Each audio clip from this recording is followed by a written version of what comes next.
Kisah seorang guru honorer yang mempunyai pekerjaan sampingan sebagai makeup artist atau MUA viral di media sosial. Guru tersebut membagikan kisahnya di akun TikTok @mina_mua Minggu 24 Oktober 2021. Video itu telah ditonton hingga 1,1 juta kali saat berita ini ditulis. Dalam videonya, pengunggah mengaku mendapat gaji Rp350.000 per bulan. Untuk mencukupi semua kebutuhannya, dirinya juga bekerja sebagai MUA. Sepulang mengajar, perempuan tersebut langsung menuju ke lokasi untuk mendandani kliennya. Kisah tersebut diunggah oleh Min Ayatin Ainun Siha, 26 tahun, asal Brebes, Jawa Tengah.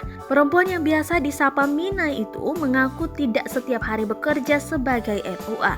Ia melayani jasa rias wajah apabila ada klien yang menghubunginya.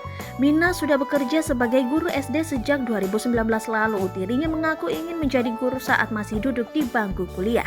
Jadi guru sudah panggilan hati, dari awal kuliah niat saya ingin jadi guru, ujarnya, dilansir dari tribunnews.com Selasa 26 Oktober 2021.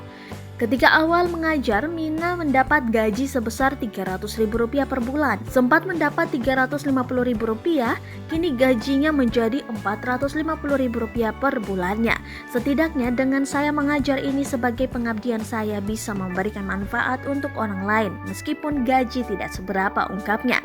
Menurutnya, guru honorer akan repot apabila tidak memiliki pekerjaan sampingan.